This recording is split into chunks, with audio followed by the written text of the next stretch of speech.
All of his co-workers were gone. What could it mean? Stanley decided to go to the meeting room. Perhaps he had simply missed a memo.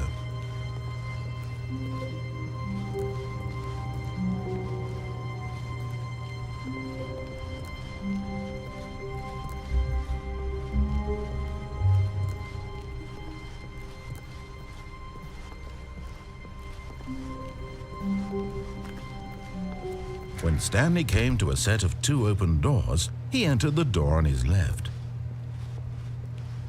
This was not the correct way to the meeting room, and Stanley knew it perfectly well. Perhaps he wanted to stop by the employee lounge first, just to admire it. And here it was, the lounge. What a room, Stanley thought to himself. What a room, what a room, what a room. This is what Stanley thought. What a room, what a room, what a room, what a room, va-va-voom, what a room. But eager to get back to business, Stanley took the first open door on his left. Stanley was so bad at following directions, it's incredible he wasn't fired years ago.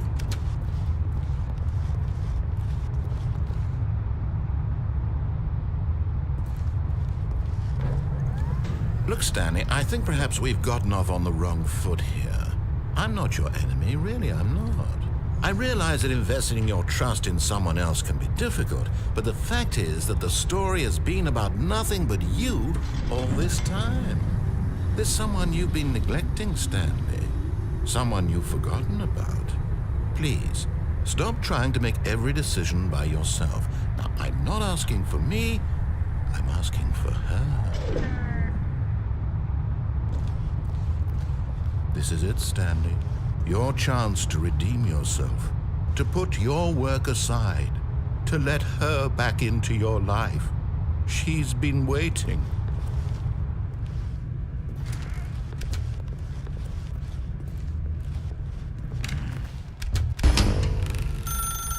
That's her, Stanley. You need to be the one to do this, to reach out to her. If you can truly place your faith in another, then pick up the phone.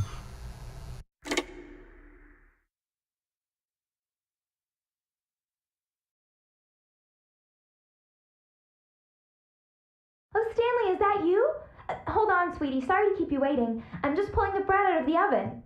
All right. Okay, there we go. All right, now, I want you to come in and tell me all about your day. Gotcha. Oh, come on. Did you actually think you had a loving wife who'd want to commit their life to you? I'm trying to make a point here, Stanley. I'm trying to get you to see something. Come inside. Let me show you what's really going on here. This is a very sad story about the death of a man named Stanley.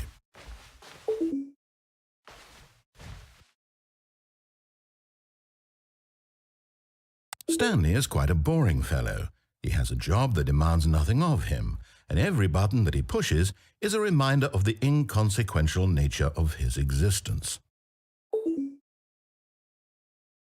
Look at him there, pushing buttons, doing exactly what he's told to do. Now he's pushing a button. Now he's eating lunch. Now he's going home. Now he's coming back to work. One might even feel sorry for him, except that he's chosen this life. But in his mind, he can go on fantastic adventures. From behind his desk, Stanley dreamed of wild expeditions into the unknown, fantastic discoveries of new lands. It was wonderful, and each day that he returned to work was a reminder that none of it would ever happen to him.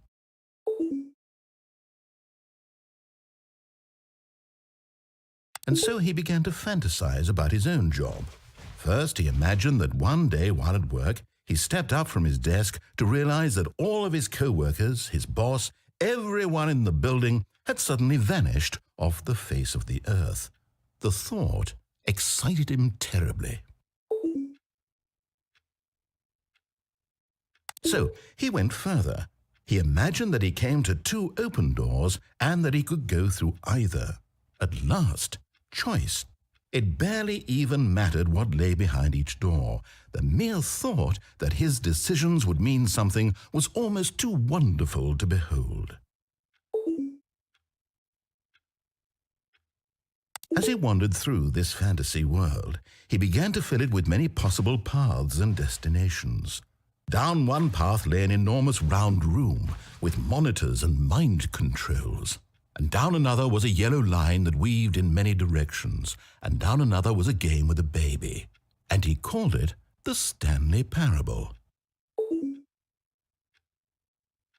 It was such a wonderful fantasy, and so in his head he relived it again, and then again, and again, over and over, wishing beyond hope that it would never end, that he might always feel this free. Surely there's an answer down some new path, mustn't there be? Perhaps if he played just one more time. But there is no answer. How could there possibly be? In reality, all he's doing is pushing the same buttons he always has. Nothing has changed. The longer he spends here, the more invested he gets, the more he forgets which life is the real one. And I'm trying to tell him this, that in this world he can never be anything but an observer, that as long as he remains here, he's slowly killing himself. But he won't listen to me. He won't stop. Here, watch this. Stanley, the next time the screen asks you to push a button, do not do it.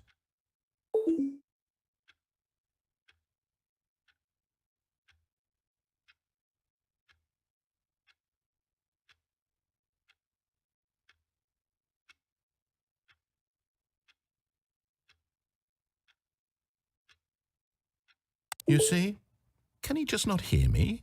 How can I tell him in a way that he'll understand that every second he remains here, he's electing to kill himself? How can I get him to see what I see? How can I make him look at himself? I suppose I can't, not in the way I want him to. But I don't make the rules. I simply play to my intended purpose, the same as Stanley. We're not so different, I suppose. I'll try once more to convey all this to him. I'm compelled to. I must. Perhaps, well, maybe this time he'll see. Maybe this time. And I tried again, and Stanley pushed a button. And I tried again, and Stanley pushed a button. And I tried